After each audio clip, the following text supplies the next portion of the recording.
మీ అందరితో ప్రెస్ మిత్రులతో కూడా వారికి నేను ధన్యవాదాలు చెప్తా ఉన్నా. ప్రెస్ క్లబ్ మా శ్రీనివాస్ గౌడ్ సాబ్ ఫోన్ చేసి ఇట్లా చర్చ ఉన్నది, మరి మాకు అవకాశం ఇవ్వండి అంటే వెంటనే వారు అవకాశం ఇచ్చినందుకు వారికి కూడా ధన్యవాదాలు. ముఖ్యమంత్రి గారికి మర్యాదగా తువాలేసి దాని మీద రాసి నీకోసం ఇంతమంది పెద్దోళ్ళు నిలబడి, మాజీ హోంమంత్రి గారు, మాజీ అడిషనల్ డీజీపీ గారు, మాజీ మంత్రులు, మా రాజ్యసభ సభ్యులు, మా ఎమ్మెల్యేలు అందరూ నిలబడి నీకోసం కుర్చీ వేసి అర్ధగంట ఎదురు చూసినాం. నీకు నీ కుర్చీకి ఇచ్చే గౌరవం నీకు ఇచ్చినాం. కానీ ముఖ్యమంత్రి గారు మీరు గౌరవాన్ని నిలుపుకునే పద్ధతుల్లో లేరు. మీరు మీ మాటలు, మీ రోత చేష్టలు ఇవన్నీ తెలంగాణ సమాజం గమనిస్తా ఉంది. పెద్దలు కేసీఆర్ గారిని మీరు ఎట్లా ప్రతిరోజు దుర్భాషలాడుతున్నారో ప్రపంచం మొత్తం చూస్తా ఉంది. ఒకటి మాత్రం వాస్తవం, నువ్వు 4 రోజులు మోసాలు చేసి తప్పించుకోవచ్చు గాక, 4 రోజులు ఇట్లనే డైలాగులు కొట్టి తొడగొట్టి గతంలో తప్పించుకున్నట్టే తప్పించుకోవచ్చు గాక. ఆయన ముఖ్యమంత్రి గారికి సవాల్ చేసుడు పారిపోడు కొత్తేం కాదు. మీకు యాదికుండాలే, 2018లో ఇదే సిపాయి డైలాగులు కొట్టిండు. కొడంగల్లో నేను ఓడిపోతే రాజకీయ సన్యాసం చేస్తా అన్నాడు. 2018లో ఓడిపోయిండు మా పట్నం నరేందర్ రెడ్డి గారి చేతిలో.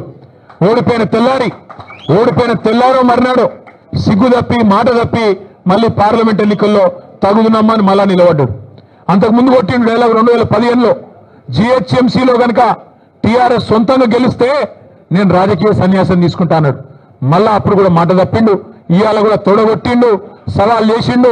రైతుల మీద, యువత మీద ఎప్పుడు వస్తావో రా, కేసీఆర్ వస్తాడా, కేటీఆర్ వస్తాడా రండి అన్నాడు. మరి నువ్వు రా రా రా అంటే నేను వచ్చిన, నువ్వేమో పత్తలేవు.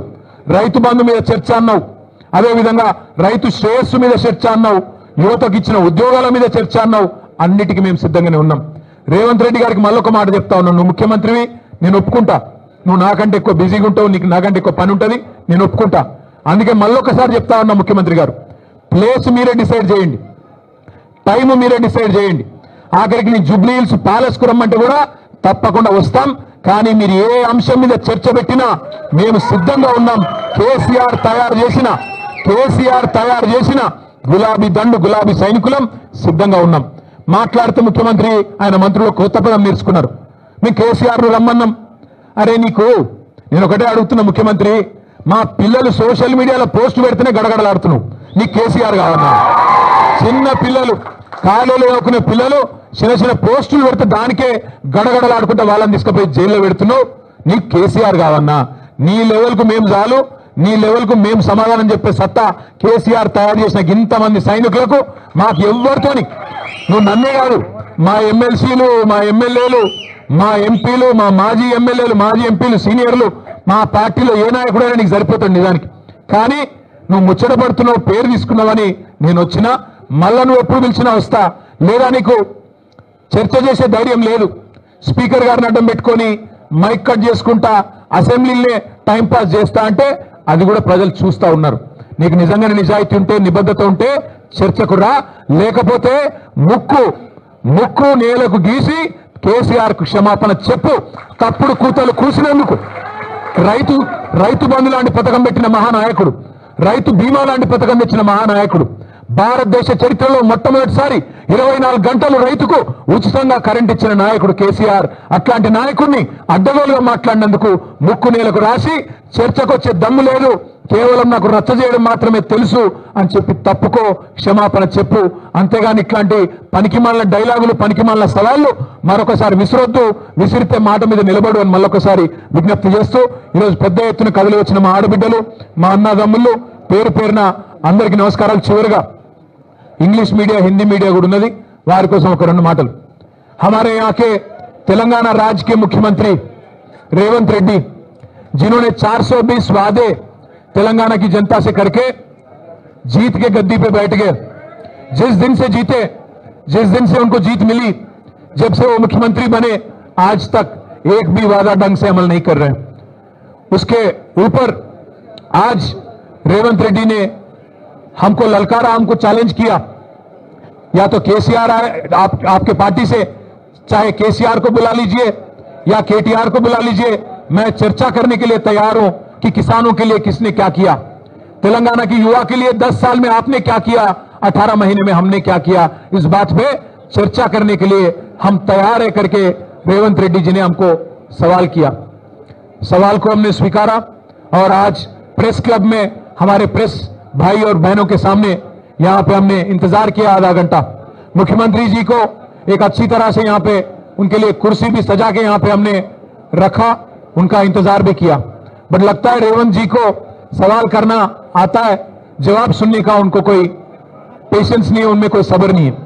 भाइयों, मैं आपसे इतना ही कहूंगा कि ये 420 वादा करने वाली जो कांग्रेस गवर्नमेंट है, इनकी पूरी तरह से इनकी जो रवैया है, इनकी जो सोच है, इनकी जो ढोंग है, ये सब हमारी तेलंगाना की जनता जान चुकी है।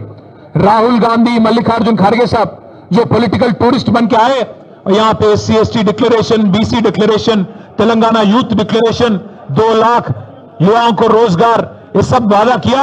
ये तेलंगाना की समाज आज हर चीज नोट कर रही है। आज मुख्यमंत्री के लिए हमने इंतजार किया, वो आए नहीं।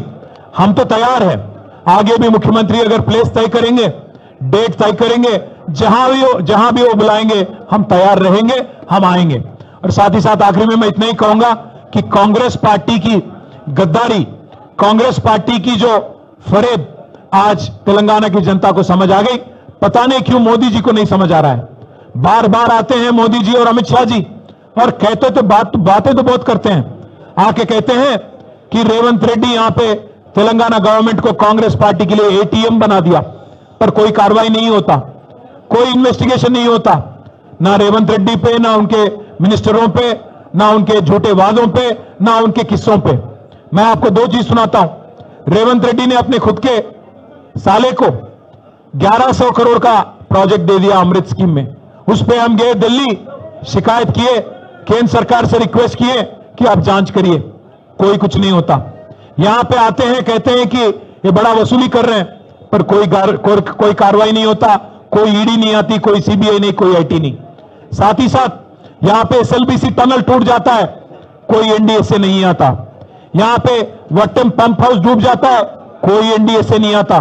यहां पे पेद्दावागु प्रोजेक्ट बह जाता है, कोई NDSA नहीं आता। इस हद तक कि यहां के तेलंगाना जनता को समझ आ गया कि बीजेपी आज रेवंत रेड्डी को बचाने में लगी है। इसलिए मैं भाइयों में आपसे इतना ही कहना चाहूंगा कि दोनों नेशनल पार्टीज ने तेलंगाना के साथ वादा जो किया उस पे वादा पे नहीं खड़े रहे, चीट किया। इसलिए हम हमेशा तैयार है, हमेशा तेलंगाना की आवाज बन के तैयार रहेंगे, आगे भी ये लड़ाई जारी रखेंगे। మీ అందరూ కూడా మళ్ళొకసారి హృదయపూర్వకంగా పెద్ద ఎత్తున వచ్చినందుకు ధన్యవాదాలు। మా తమ్ముడు ఎర్రోల శ్రీనివాస్ గారు గుర్తు చేస్తా ఉన్నారు, అన్న అశోక్ నగర్ లో రేవంత్ రెడ్డి గారు, రాహుల్ గాంధీ గారు 2 లక్షల ఉద్యోగాలు ఇస్తామని మన యువతకు ప్రామిస్ చేసినారు మొదటి సంవత్సరంలోనే। ఈ రోజు వరకు 6,500 ఉద్యోగాలు కూడా రాష్ట్ర ప్రభుత్వం భర్తీ చేయలేదు। ఆ విషయం గుర్తు చేయండి అని చెప్తా ఉన్నారు। రాష్ట్రంలోని యువతకు ఇవాళ అర్థమైపోయింది, 2 ఉద్యోగాలు సంపాదించుకున్నారు। ఒకడు రాహుల్ గాంధీ అక్కడ ప్రతిపక్ష నాయకుడు అయిండు, రెండోది రేవంత్ రెడ్డి గారు ముఖ్యమంత్రి అయిండు। మీకు 2 లక్షల ఉద్యోగాలని చెప్పి మీ చెవులో పువ్వులు పెట్టి మరి ఇవాళ 2 మాత్రం ఉద్యోగాలు సంపాదించుకున్నారు। తెలంగాణ యువత ఉద్యోగాల కోసం చెలో సెక్రటేరియట్ అంటే వాళ్ళని మాత్రం తీసుకుపోయి జైళ్లలో పెడతా ఉన్నారు। అందుకే తెలంగాణ యువత, తెలంగాణ విద్యార్థి లోకంతో కూడా మా విజ్ఞప్తి, మా ప్రార్థన, గత 10 ఏళ్ళు ఎట్లుండే మరి ఇప్పుడు ఈ ప్రభుత్వం ఎట్లున్నది మీరే బేరీ చేయండి। ఫీజు రీయింబర్స్మెంట్ వస్తలేదు, ఒక్క మెడికల్ కాలేజ్ కూడా కేసీఆర్ గారు ప్రారంభించిన కాలేజీల్లో కూడా ఇలా సవ్యమైన పర్యవేక్షణ లేక, సవ్యమైన పరిస్థితులు లేక వాటిని కూడా మూతపడేసే పరిస్థితి వచ్చింది। గురుకులాలు నడుస్తలేవు। గురుకులాల్లో ఒకనాడు అద్భుతమైన ఫలితాలు వచ్చేదన్నాడు RS ప్రవీణ్ కుమార్ గారు సెక్రటరీగా ఉండి కేసీఆర్ గారి నాయకత్వంలో అద్భుతంగా మనం ముందుకు తీసుకుపోయినాం। మా సబితక్క విద్యాశాఖ మంత్రిగా ఉన్నాడు, బలహీన వర్గాల శాఖ మంత్రిగా కమలాకర్ అన్న ఇంకా ఇతర పెద్దలు ఉన్నప్పుడు బ్రహ్మాండంగా నడుపుకున్నాం। కానీ ఈ రోజు అడ్మిషన్లు తగ్గిపోయినాయి, అదేవిధంగా అక్కడి నుంచి ఫలితాలు తగ్గిపోయినాయి। చివరికి పిల్లలకు నాణ్యమైన భోజనం పెట్టలేక కల్తీ భోజనం పెడితే ఇప్పటికి 90 మంది పిల్లలు చనిపోయిన పరిస్థితి గురుకులాల్లో ఉన్న మాట గమనించాలని చెప్పి నేను కోరుతా ఉన్నా। రాష్ట్రంలో అన్ని వ్యవస్థలు అస్తవ్యస్తం చేసినారు। ఒకటి కాదుగా మా పంచాయతీరాజ్ శాఖ మంత్రిగా పనిచేసిన దయాకర్ రావు గారు చెప్తా ఉన్నారు, గ్రామాలు అన్యాయం అయిపోయినాయని। గ్రామాలు కాదు, పట్టణాలు కాదు, రాష్ట్రం మొత్తంలో కూడా పాలన పడకేసింది, కేవలం పర్సెంటేజ్ల వ్యవహారమే నడుస్తా ఉన్నది। అందుకే నేను మీ అందరితో ప్రార్థించేది, గౌరవ పెద్దలు కేసీఆర్ గారి నాయకత్వంలో ప్రజల పక్షాన, ప్రజల గొంతుకై మన పోరాటం నిరంతరం కొనసాగిద్దాం। పెద్ద ఎత్తున విచ్చేసిన మీ అందరికీ కూడా మళ్ళొకసారి హృదయపూర్వకంగా నమస్కారాలు, ధన్యవాదాలు। జై తెలంగాణ।